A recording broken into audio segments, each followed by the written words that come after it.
Juice Bar Performance Review. Couple NFL hot topics that are near and dear to our hearts and pocketbooks in some sense. I can't wait for your Bears breakdown. I need this. I need this for my therapy. Not much more I could say that I haven't already said. All right. You start to repeat yourself and you get so worked up, and it's like, I don't want to even say this guy's. I tweeted I'll never say the guy's name again. So you're lucky that I'm even going to mention this dude's name in this segment. So yes. All right. Lead the way, Ben. All right. So first performance review. I Yeah. need you guys to give me one word on Matt Eberflus being fired.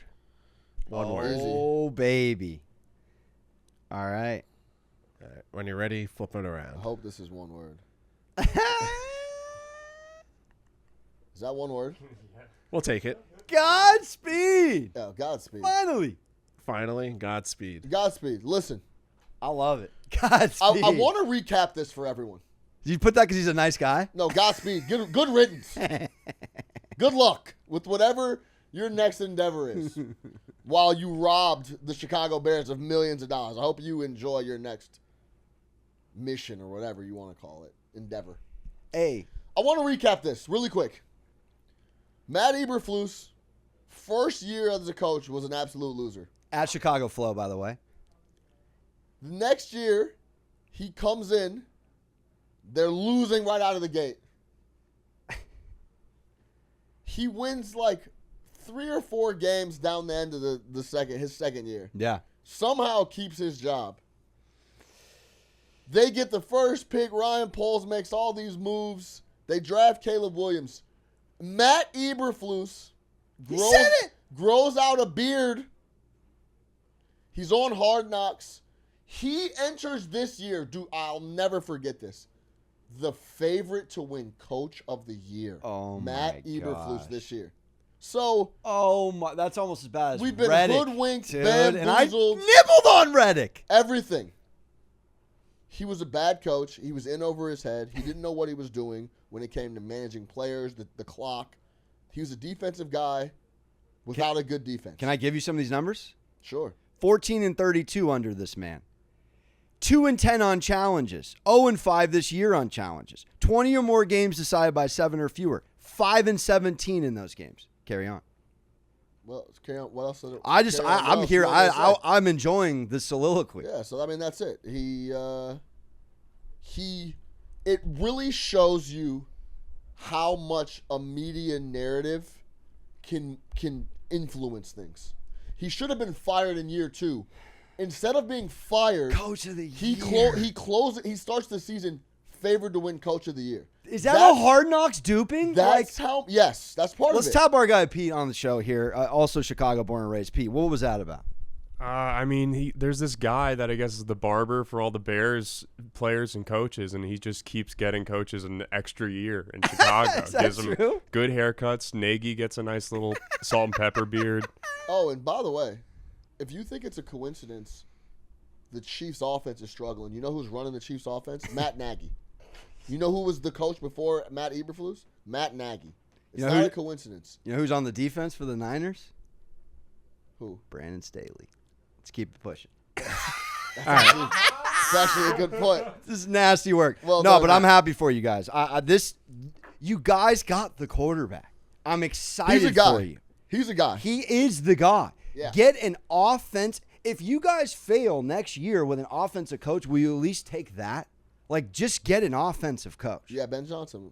I've been telling you guys this for years. I All love right, it. so just sticking on the Bears really quickly. So, as you mentioned, Caleb Williams, rookie year. Give me a letter grade for the Bears up to this point. So you can include the Eberflus firing as part of this letter grade for how they've done in Caleb's rookie season. C+. Ooh. Okay. D. Harsh. That's a born and raised right there. They hung out the rookie quarterback to dry with the lame duck head coach that ends up being the first head coach fired midseason by the Chicago Bears in history. They never should have went into the season with the guy in the first place. The only positive out of the season is that Caleb looks like he's the guy that we thought he was. And that's all Caleb Williams doing. It wasn't because the Chicago Bears helped him show that. A D at the most. C, I could easily argue an F. C for Caleb. C+. Maybe some San Diego optimism. You started out 4-0 at home. Guy with 7 TDs, 1 interception home. This grade. What's the record now? I know, but the grade, Oh, okay. the grade, it's a step in the right direction. You want to just sprint towards. Yeah, so was a D. This you were an F, and now this is a step in the right direction. You're a D now. That's it. That is the step.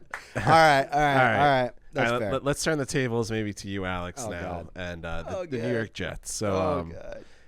we're gonna review them right now. All of a sudden, this heat warmer's on in the seat. Yeah. I bet him too, man. I told you, I took it too. I fell for it. Going down together. Give me one word on Aaron Rodgers, just on Aaron Rodgers himself. One word this season.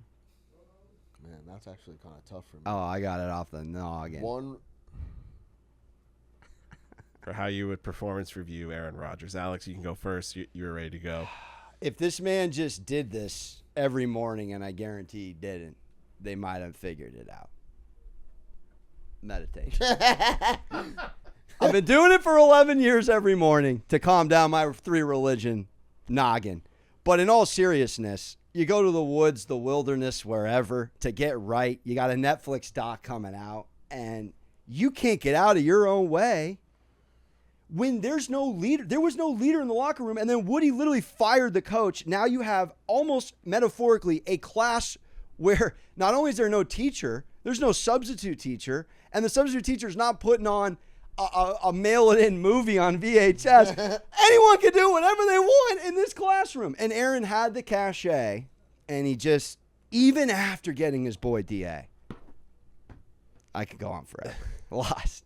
That's it. But how do you go to the wilderness and then come back more lost? Which is a very Southern California question. But as a California kid, I got to ask a non-California. He thought he wasn't lost.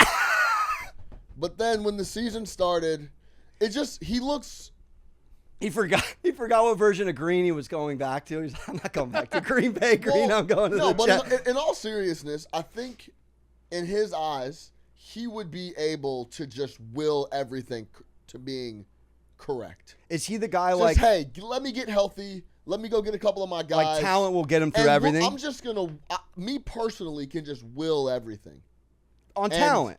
Talent, me persona, but it's gravitas, talent. Clearly, all of it. This is like a bad NBA team. No, man. but that's what I'm getting at. Is that he thought he would be able to do all of those things, and it has not worked out that way. Now people are questioning his future. He has a Netflix special coming out. It feels very like. I bet if you talk to him, sat down like his homies, he seems a little bit lost on like, how did this go so wrong? What's my next move? And where do we go from here? I think lost is the right word right now. Sean, and I got to get your NFC North born and raised professional opinion here. Because if you compare Rodgers' numbers to Wilson and Darnold, just going off a short last few Jets quarterbacks, he's outperformed every Jets quarterback. So this to me was just... Not to his expectations. No, not to Rodgers' expectations. But if you told me he had an 87 QBR... on a team that was a top 2 pass D off of last year. The D has fallen off a cliff. I know. If their run D from last year was prevalent on this team, we might be talking about a 10-win Jets team. Yeah, it's actually a really interesting point you make because coming in, it was never going to be Aaron Rodgers shootout offense first football team. That was never how the Jets were going to win games. Correct. It was going to be Breece Hall with a rock-solid, steady quarterback that could make plays when necessary, and the D was going to maul people. What you hung your hat on. That was Which, if you say that on paper, for a guy that had 2 MVPs in a row and 9 interceptions in 32 games of football, you'd sit there and go, that is the perfect recipe for a playoff team. So is he getting unfair slander then? Absolutely.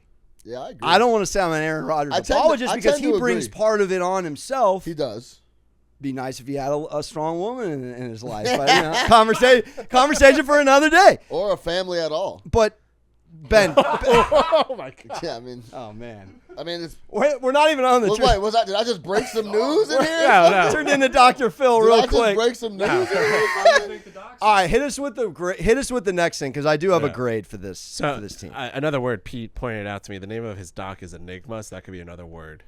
Enigma is right. It's a great word choice. So, Alex, you mentioned Jets with Zach Wilson, Darnold versus Rodgers. So we don't know what's going to happen next year. But let's say Rodgers comes back next year. Yeah. Give me a 1 to 10 rating on the Jets next year with Aaron Rodgers. Expectations, how strong you think they'll be. New coach. Give me a 1 to 10 rating on it. I'm afraid I've seen too much sun.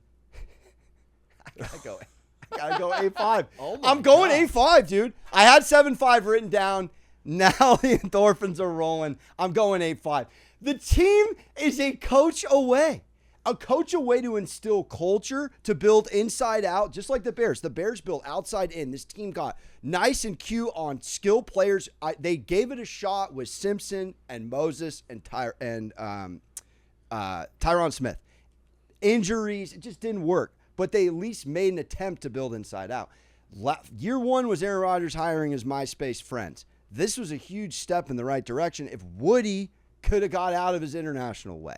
I think Aaron Rodgers, it was a perfect storm of his personality. His personality matching at the worst possible timing with dysfunction. That has been there long before him. He inherited, it's like he went into a second marriage and then they went into their 9th marriage. It ain't working out when everyone's on their 2nd and 3rd and 4th. But I do think if this team got a Harbaugh, is it not a 10-11 win team? The reason team? you're 8-5 is because you're very close to the Harbaugh situation. You see how But that's how the Bears, the Jets, these kinds of teams are a coach away because there is such few leader of men. 6. Oh, God. Are you sure you didn't have it backwards? Join me. Join me in optimism. 6. All right, let me hear it. Because there's just so many question marks. As I sit here today, how could I give it more than a 6? Rodgers is going to be 42. Yes. The defense has gotten worse. I'm taking a deep hole over here. Has gotten worse. Oh, man. I don't know who the coach is going to be. Do you think any Jets fans, Jets season ticket holder? Yeah. Shout out birthday Ben over here, big 3-0. Does any Jets season ticket holders tomorrow? Does any Jets season ticket holders want this man back? Like, does this Rex? No, Rodgers. Oh, Rodgers. No. I was thinking about Rex. So I was texting my dad before, and he's like, no. Yeah, Rex couldn't. But does Jets Nation want this man back, or do they want a fresh slate, a restart? I mean, can they bring back Joe Namath? Let's go with that. Yeah, well, I've said this for years. Fans just want hope and that your team is going in the right direction. Right. The reason it was so awesome to be a Patriots fan in that stretch is because every year you knew you were going to be able to compete with whoever. That is all fans want. You want to feel like things are being run the right way and the ownership wants to win and you have a shot. Great point. That's it. So how many teams get that wrong? Yeah, a lot. Like, a lot. But even if you're on a rebuild, you still are hopeful because, okay, things are in the right direction. Let's see where things are going. Right now, it's just. If the Jets don't bring in Bill Belichick as a consultant, it could be for a day. I listened to Brady talk about how he would go into a work week. This man, military mind, was so dialed and buttoned up on who our opponent is, how we're beating them. Here's how we're going to beat them on offense, defense, and special teams. You think the Jets did that one time this year?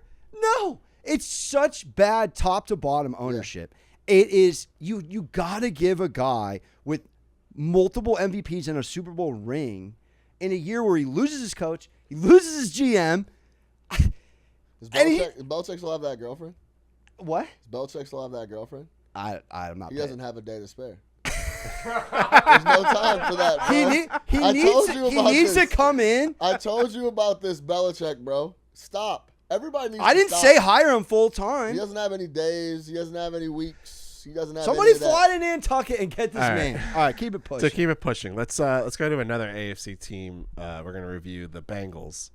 Give me the reason why the Bengals have failed pretty miserably this year. Defense. We don't even have to write this down. I'll tell you right now. I was going to write down defense. I'm starting to question Zach Taylor. Defense. Can I get a little D with the fence picture? Well, is defense or Zach Taylor?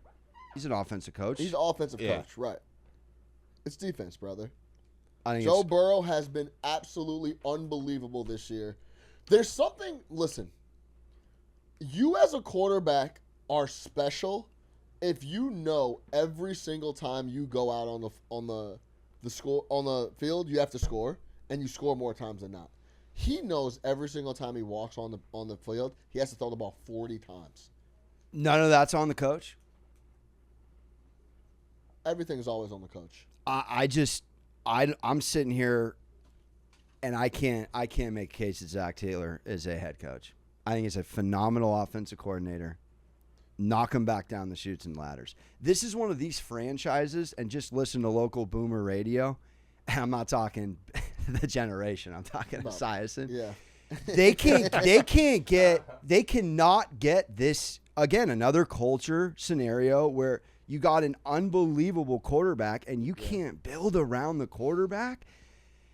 I just bring in a consultant and start holding people accountable. I feel like this is one of those practices, like Zach Taylor doesn't know what everybody's doing, what's going on. Like, he doesn't strike me as a detail-oriented guy. He doesn't strike me as super punctual. I could be way wrong.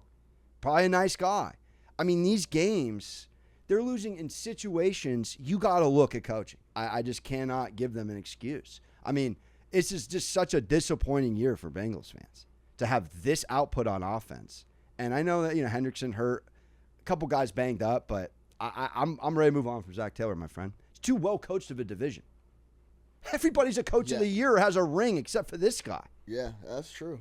You can't make too many mistakes in that division. It's the defense. You're right. It's the D.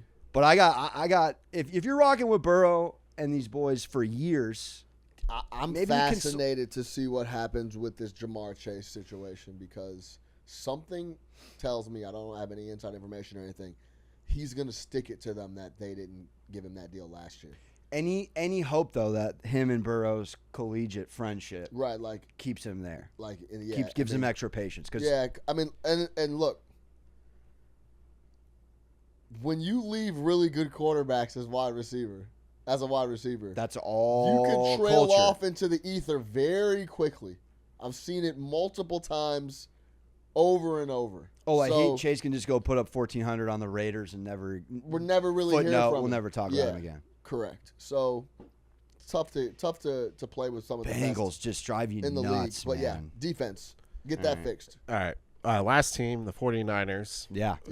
Lost against the Bills in the snowstorm. Lost McCaffrey for the season.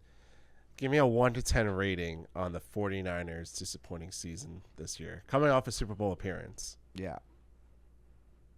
1 out of 10? Yeah, 1 out of 10. So 10 being highly disappointed.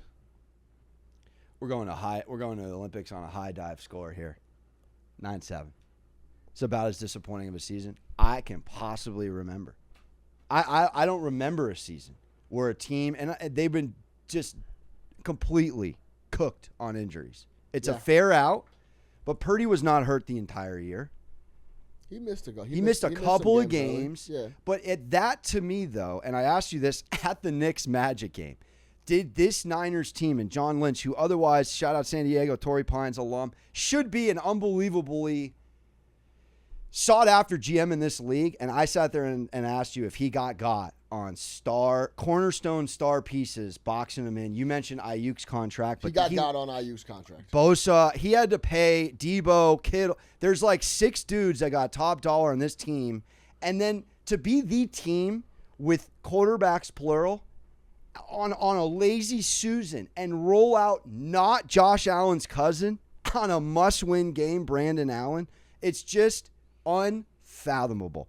You can go into the long form. Kyle Shanahan has not recovered from 28-3, and I got to give this man 9-7. It has been he may never win a ring.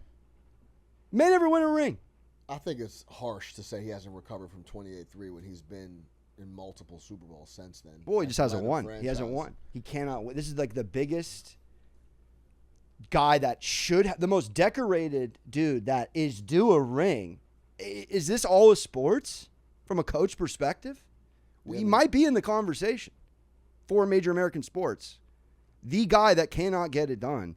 And then I would have expected more from him from coaching and scheme in these injury man-down scenarios. Well, look, let's take a look at how the 49ers are structured. It's top-end talent. some of the best in the league at multiple positions, and they're paid as such. But what happened the last 3 years? Did we get duped? Like, well, he bumped into Mahomes. No, I mean, like, why they were they're a juggernaut for 3 straight years here under multiple. But they got to they were in the Super Bowl twice, right? And then the NFC Championship. I mean, it's not. But that's why this season's a 9-7. I'm not saying they're underperforming. Sure. They're the team that is due. They are next up. They're next up. If this was Hollywood, next up next breakout star, next breakout artist. If you're built on top end talent, that's very well paid, and McCaffrey goes down, your new paid guy Ayuk goes down, Debo misses games, Trent Williams goes down, Brock Purdy misses games. I mean, the defense misses games. Like the you know what I mean? Injuries is fine, but let's not forget, was it 3 or 4 games? No, they lost 3 division games under the 2-minute warning. Is that injuries? This dude Moody's 24. He's got a 44-year-old hamstring. They can't get a kicker right. They can't close against the Rams up 10 with 3 minutes to go. This is just incomprehensible. It's inexcusable. The injuries is a great out. This is a historic franchise that laid to me one of the biggest eggs I've ever seen. This is an unfathomable loss of a season. Man, I disagree. I think you're being extremely harsh. I don't know what you expect Shanahan and anybody else over there to do if they lose all their top dogs. Let me bring people back to the Philadelphia Eagles conversations we were just having 8 weeks ago. They were ready to fire Sirianni. The team was in a spiral. They couldn't do anything. Right. And you know what coincided with that? A.J. Brown was out. Devontae Smith was out. They were dealing with injuries. Guess what happens when they got their guys back? They run off 9 straight. Now they're telling me they're the best team in the NFL. Yeah, first place schedule, non-first place schedule, though. A lot of that, like, go look at who the Eagles beat. A lot of under 500 teams. Just another injury, though, that you guys have. Dre Greenlaw's been out this whole year, linebacker. He might actually come back. Versus the Lions. Look, if they would have re-signed Pete's cousin, this never would have happened. Yeah. Right? Ross Dwelly no longer on the backup tight end squad, so that's been the real problem. But, yeah, man, I mean, Shanahan, you lose all your guys. Bro, they started the season without Christian McCaffrey. He didn't do anything. He's been hurt the entire year. In an off season, might I say, where running backs don't matter. In an off season where Jerry Jones, I'm just saying, it's just this is a wild scenario where I was expecting a little bit of the come down just because that window was closing. You just thought they were going to continue. I thought this was their year. No. If they stayed healthy, it still might have been, but they didn't stay healthy. And Nate, if you look back at previous years, they were synonymous with health. All those guys were healthy all the time, for the most part. Debo would miss a game here and there, but like Kittle, healthy. So you think being down to the Packers, being down to the Lions, healthy in last year's playoff run, which happened both times at their turf, was a little bit of a tell up to what this year could have been? Well, another perfect example, like look at Detroit. They haven't been injured. The only guy to get injured is Hutchinson. Last 2 full years, for the most part. Montgomery missed a game or 2 here and there, but overall, that core, bro, they've been super healthy. This knocks my Shanahan coaching hierarchy where he is. It knocks it down a little bit. Everyone's been talking about Shanahan. We'll close it on this. That Shanahan's on his Andy Reid route, where like, he pushed it as far as he could, just like Andy Reid did in Philly, where he was in the NFC Championship every single year, could never get over the hump, could never win the title. Yeah. And then he went to Kansas City and won a lot of games with Alex Smith, and then the golden goose showed up. Wow, so he's a quarterback away, in your opinion? No, I'm not saying that. I'm thinking if he went and got a fresh start, I think it may be good for everybody potentially. Wow. All right. Me personally, yeah, I think he's one of the best coaches in the NFL. I'd keep him and just try to figure out and retool and do what I got to do. But, you know, the NFL's the NFL. It's tough. You teed up our guy to wrap up. Yeah, so I guess I'm going to kind of rephrase this question. If Kyle Shanahan is a free agent head coach tomorrow, should the Bears go after him? Oh, it'd be great. Yeah. He's 100% staying. I'm not saying he's going to get fired. You think 100% he's staying? 100%. You can't fire Shanahan. If the Niners fire Shanahan here, that's a knee-jerk reaction. I'm not sitting here saying they had the most disappointing season of all time, basically. Correct. So then why couldn't they? So just don't take a vacation. Don't get fired. Just go watch film in April.